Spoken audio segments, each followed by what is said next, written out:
We're back, and now we're looking into a billion-dollar industry, the latest hair crazes. From Brazilian straightening treatments to the as seen on TV conditioner making headlines. We are continuing to ask the question, the big one, is it good or bad for me?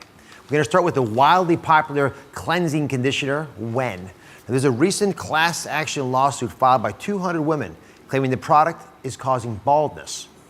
With 10 million bottles sold, it's left consumers wondering about its safety.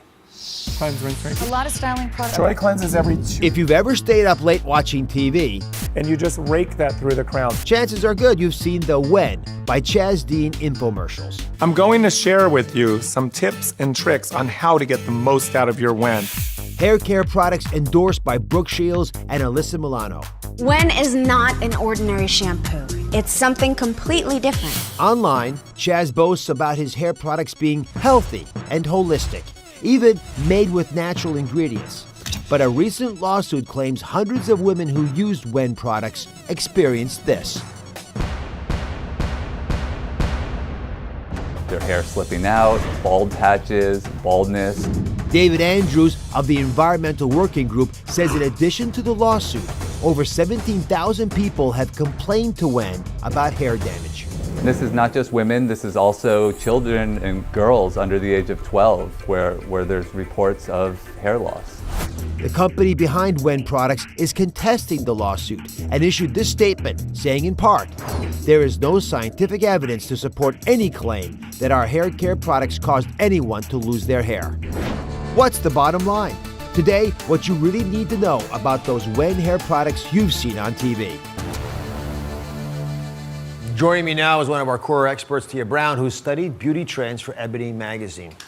Now, along with our medical team, Tia researched the ingredients in When cleansing conditioner to try to determine whether it could cause this alleged hair loss. You see those images there. So could it be from the When or not? So Tia, what did you find?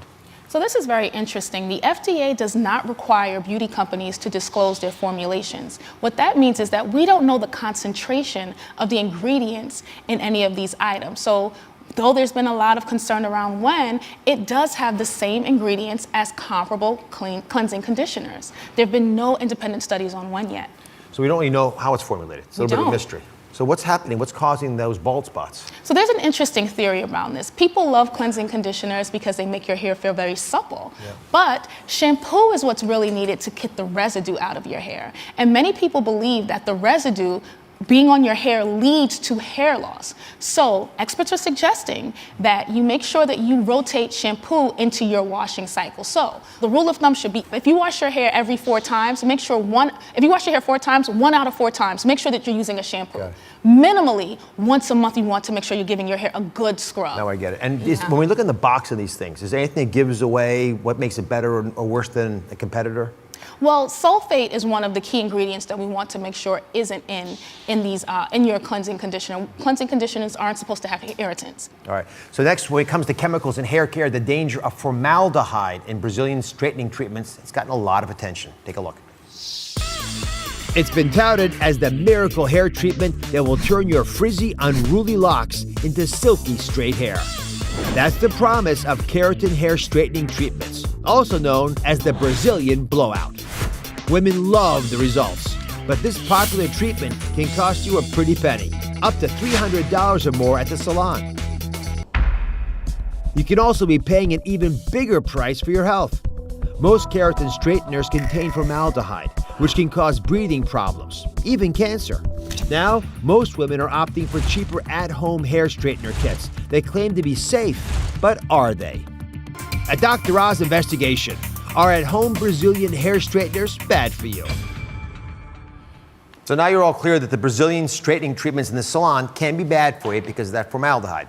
But there are a lot of consumers, for that reason, turning to these less expensive Brazilian at-home kits that promise the same straight and frizz-free results. Boxes like this deliver these products. So do we know much about these products? Do we know if they're safer than the salon products, or are they different? So this is very interesting. EWG did a study and they found that these products actually have harmful chemicals. We did our own study and we found that there's a specific chemical in here. It has a very complicated name that starts with a C. They'll display it at the bottom of the screen. I won't even try to say it. But when it's heated up, it releases... Cyclopentasiloxone. Who cares? Right. It's terrible. Well, the thing you should know is that releases formaldehyde when it's heated up. So a lot of the instructions on these boxes say if you heat your hair, you should heat your hair past 400 degrees to make sure to activate the chemical. Yeah. Well, guess what? If you heat your hair past 300 degrees, it releases formaldehyde. So it's very harmful. It can be very misleading. All right, let me show you if I can. I made a little animation. I was doing some homework on this. So if you use these straighteners, you got hair that's not so happy, it's a little bit unruly, you need to tame it down. So you put the conditioner in there, right? Now all of these chemicals, there are lots of them in there. So when you take one of these heating irons and you go more than 200 degrees, as you mentioned before, you actually release, when you apply it, little bits of chemicals. You convert that crazy name thing we talked about earlier into formaldehyde. We don't know how much, but we know that's not good for you, right? Because we learned earlier in the show when we talked about the candles that when you release formaldehyde, it can cause all kinds of allergies and it's probably a carcinogen. So let's give people some advice they can use. Absolutely. What should they do if they want to straighten their hair to avoid the risks of things like formaldehyde? Well, we have a lot of different options. We don't want to say you have to totally eliminate using those types of products, but you want to do it in a better way. So one thing you can definitely do is make sure that you keep your flat iron at 250 or 275 degrees. We don't want to go to 300 degrees because it will activate the chemical that releases the formaldehyde. Does it work as well if you don't go to 400 degrees when they say to? Well, everybody's hair is different, so you really have to figure out what works best for your hair. But if you want to be healthy and you want to make sure that you don't have adverse reactions like going bald, you want to make sure that you follow these instructions, right? And then I can say old school is always best. You can go the natural way if you're a hair purist. I use coconut oil. I do have a relaxer in my hair, but I also make sure that I use good products like these. So you can use coconut oil. You can blow dry your hair depending on the hair texture. Use pins and a head wrap to make sure you help mold your hair. The thing here is it's important for women and all people who coif their hair to understand what works best on their hair texture. So I'm an advocate of making sure that you use these good products. If you decide that you want to use something else, make sure that you adhere to the rules because you want your hair to be healthy and full. Everybody wants full, beautiful hair. And if you use the chemicals, that's not going to happen. I love having you here. Thank you very much to you. You can find the Environmental Working Group's information about specific at-home straightening kits at DrOz.com. I'll be right back. Hair is always a hot topic at my house and probably houses across America. One of the biggest debates is whether to blow dry or not to blow dry. Is blow drying really that bad for your hair? Is it worth the risk? So I've got two sisters here who are going head to head on this critical issue. I've got CO here, who's on Team Blow Dry. Who's with her? Come on, I know. Their chair, and Jules is on the Team Air Dry. It's a loud one. Are you guys related to the Kardashians? No, but we get that a lot. It's like the Spanish version of it. The Spanish Kardashians. It's something like that. That's what I hear. What's your last name? Lara Cuente. The Lara Cuentes. Yeah. The Lara Cuentes. Okay. So why do you think blow drying makes more sense to you? Listen, blow drying, it's just the shine that it gives you, and you never want to leave your house with your hair wet. It just gives you nice style, body to it. You never want to leave your hair with your hair dringy, all like nasty and... You're pointing at your sister Jules. Are you hers? I do not have nasty and like ratty hair. Hello. I believe that an air dry is way, way better. First of all, clearly we can tell who has the longer hair here. Thank you very much. Short is in right now, though. Long is fabulous. And the way I got it long was actually by air drying it.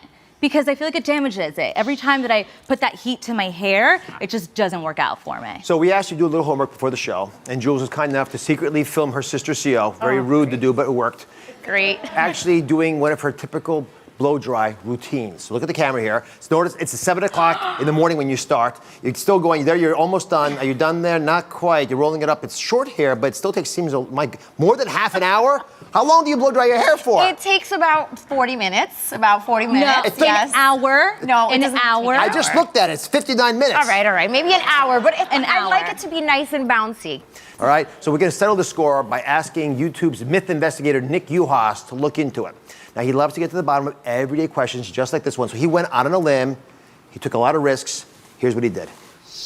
On average, I probably spend about 5.5 hours a week on my hair. If I'm going to work, I probably spend about 45 minutes on my hair, and if I'm going out, I probably spend about an hour and a half. On average, women spend over 240 hours a year on their hair, brushing, curling, and drying. Trust me, it just doesn't look like this by itself. We all care about our hair. And we've all been told that air drying is healthiest for our hair, but some rules are meant to be broken. Let me explain. Hair is made up of a squishy core and a hard outer layer, which is permeable to water. Blow drying with hot heat can damage the hard outer layer, but air drying can do deeper damage. And that's because when hair comes in contact with water, it swells. And as swelling continues, it puts pressure on the delicate proteins inside the hair, which can lead to breakage. And nobody wants breakage. These sponges represent your soon-to-be damaged swelling hair, which is no good. When we apply the blow dryer, you can see it blows the water off the sponges before it can be absorbed, which prevents swelling and hence damage. So what is the healthiest way to dry your hair? Well, blow dry it on the coolest setting, 6 inches away from your head, moving around continuously. Looks like CO won the battle. You're not even high-fiving, your hands are all full. I'll high-five you for losing. It's the best I can do. I can't believe this. I thought I was going the natural way and healthier and better for me. This surprised me as well, but now you all know. Yeah. Blow drying actually seems to cause less damage. You know, gently take care of your hair when it's really wet. It's like silk, because you don't want to damage it. But after that, 6 inches away, not too hot, and it's the way to go. Congratulations. I knew it. God, I'm still a winner. You are still a winner. CO and Jules, they are truly winners. We'll be right back. Today we're investigating some of the most common beauty trends on the market right now and finding out if it's good or bad for you. So for my next trend, well, it's so darn hot, it's literally on fire. Everybody is talking about it. It is called candle cutting, where a stylist actually burns your hair to get rid of split ends. Think about that. They're burning your hair to get rid of the split ends. So let me show you how it's done. But before I do this, please do not try this at home. I'm not sure you should try it at all, frankly, but do not try it at home for sure. So what happens in a salon is a stylist takes some pieces of your hair, little strings, they twirl them up like this, right? And then they run a flame. See how the flame's running right over the hair, over those frayed pieces. At least that's the theory. Finally, when they're done this, they wash your hair with cold water. They have to because it's almost on fire. And then they put in this 2-hour deep conditioner to close the cuticles. So let's take a look at the results from this video, and I've seen others like it. So this is what your damaged hair might look like before you step into the salon, right? Let's look at what happens when you put a flame to those pesky split ends. Is that pretty good?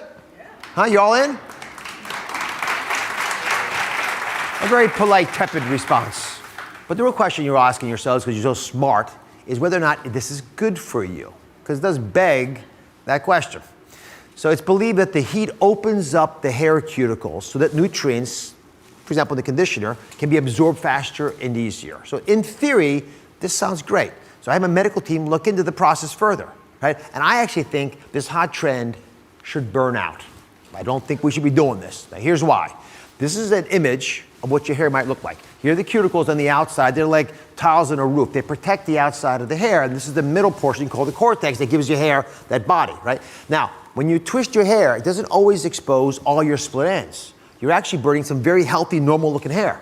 When you put a flame on your hair, it damages the cuticle and the cortex. It damages middle portion, which leads to weakness and then breakage, and we don't want that. So the smoothly shiny hair that you saw earlier, well, I think this is the work of the deep conditioner product that they put in after they did this. It's not the flame that made it happen. So ladies, if I were you, I would stick to the old-fashioned way of getting rid of split ends. Take those little scissors and cut them off. It's worth the investment of time. And remember, happy and healthy starts at home. Thank you for watching. Don't forget to subscribe and turn on notifications so you never miss out on new videos to live the good life.